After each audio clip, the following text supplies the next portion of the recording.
You'll have these YouTube bricklayers say, "Oh, fucking hell, I could have had it up, whatever. Get me fucking goalposts out." But you know, you're wasting your time a lot of time when it comes to stuff like when it comes to like especially small work. If you're a 1-on-1 or even sometimes, you know, on an house, sometimes scaffolds at an awkward fucking height, and you just need to get cracking and build a corner. You know what I mean? I've had it before working in gangs and working in a gang, and you fucking the scaffolders have put it at a spastic height. You know, fucking boards are trapped right up to the wall. You can't get you know you're fucking about for ages trying to get your profile on, when you could just fucking build a corner, and then strap it on after. Build a 6-course corner, get running in, get some bricks in, or you get on your block work or whatever you're doing, and then you know, think about it in an hour or so. Think about strapping it on in an hour, because this brick particular what I'm building this garage with, it's, you know, it's a semi-engineering, so it's not very porous, so the gobbo tends to hold its wetness when you're laying. So it's, you know, it is obviously circumstance, but you've got to think about these things when you're building, and a lot of the time it's having confidence to make the decision. Right, I'm going to do it this way. You know, fuck what everyone else is doing over on that scaffold. I'm going to do it this way. I think it. You know, you got to trust yourself. I think it's going to be better, and I think that's the biggest thing. That's one thing I struggle with for years and years, is fucking confidence factor. You know, am I doing it fastest? Am I doing it, you know, slowest? And you've got to find your own methods that you find most comfortable, because at the end of the day, if you're comfortable building it in a certain way, and so what, you might lay 50 bricks less than someone who does it a faster method, but you know you could keep it to an higher standard perhaps, or peace of mind, really, knowing that it's right. And you know, it's nice trying new things, but it's always nice trying things that you're good at, you know what I mean? So I always recommend that. So getting back to what I was saying before, profile on, 8-course corner up, start running in. Obviously, like I said about these bricks holding the wetness, you know, I could build a big corner, build 8 to 10 course, and I wouldn't have to joint it, really. You know what I mean? I start jointing anyway, because I hate fucking jointing. It's a big reason why I've got my dad.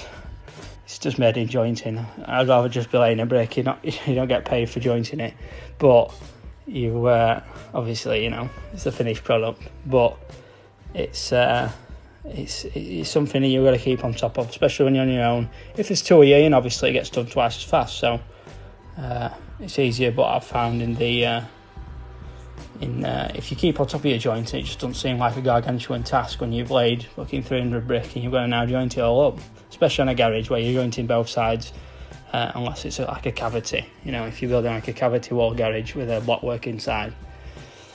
But yeah, and then I'm using a few different methods here. You can see I'm laying obviously to a line. As I said before, you know, range your corner down to your first course again after you built it. Keep an eye on your profile. Them aluminium profiles tend to move. It can depend as well on what, you know, on how good you've got your clamps at the bottom, how tight you've got them. If you get them tight enough, which people don't always tighten them enough, a bit of olive oil or a bit of fucking WD-40 on them F clamps, and you can tighten them up with ease. You ain't got to worry about that too much. And yeah, I use a few different methods here. So obviously you saw me building the return part off the profile, which is my corner, using obviously traditional method with level, you know, putting your joint on the front of a brick like you learn in college, which is nothing wrong with it at all. It's, you know, a great way to lay bricks. I've laid most bricks I've ever laid using traditional in a day, but I'm using something here called the Pic and Dip. So this is a long spread variation of the Pic and Dip. So because my muck were muck or gobbo, obviously I'm from north of England, so we call it gobbo up here. But you know, my mortar, I call it mortar, it's like a universal term. My mortar were quite wet on some parts of the board, so I was putting a long spread out to just to let it go off a little bit on them bricks. I only go off a little bit because obviously time of year it wasn't very warm outside, so mortar wasn't going off too quick. So I was putting a big spread out, and sometimes, you know, it's easier doing the long spread Pic and Dip variant. So you just obviously you're just piling the muck up, the gobbo up on your on the mortar. Sorry, I need to find a word to use in these videos. You're piling your mortar up on the brick. You're not bothering putting your you know, either your V's in it or your flat spread groove into your mortar like you would on any other any other, like, you know, traditional way of laying to a line, you're just piling it straight up on the brick, and then you're dragging your brick back at a 45-degree angle. Obviously, it can vary when you're building the garage, because you do want a lot of the mortar to spew out of the back of the joint, so you get a full joint pointing both sides. But I do find it is a little bit more intuitive when you've been laying, you know, traditional for, you know, most of your bricklaying life. It was about 10 years ago I started at college laying bricks, which you could probably say that don't count, but, you know, I've been on site a good 7 or 8 years, and I've always laid, obviously, traditional long spread V's or spreading it flat with my trowel.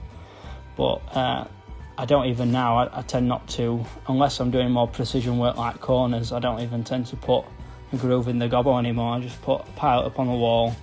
Obviously, the amount of gobbo you pile up on your spread is indicative of the brick. Like, so if you're bricking, you know, if you're laying like a frog up brick, you'll not need as much gobbo as if you're laying ones with gigantic holes in, like I am.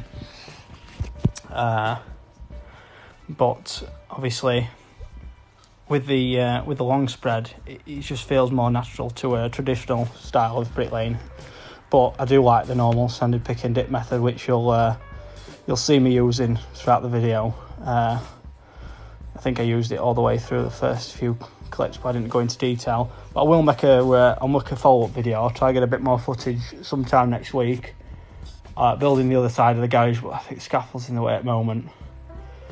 But yeah, I'll go into some more detail on the pick and dip in future videos. So hope you guys enjoyed, and tune in on IGTV for some more bricklaying content. Thanks a lot. I'll see you next time.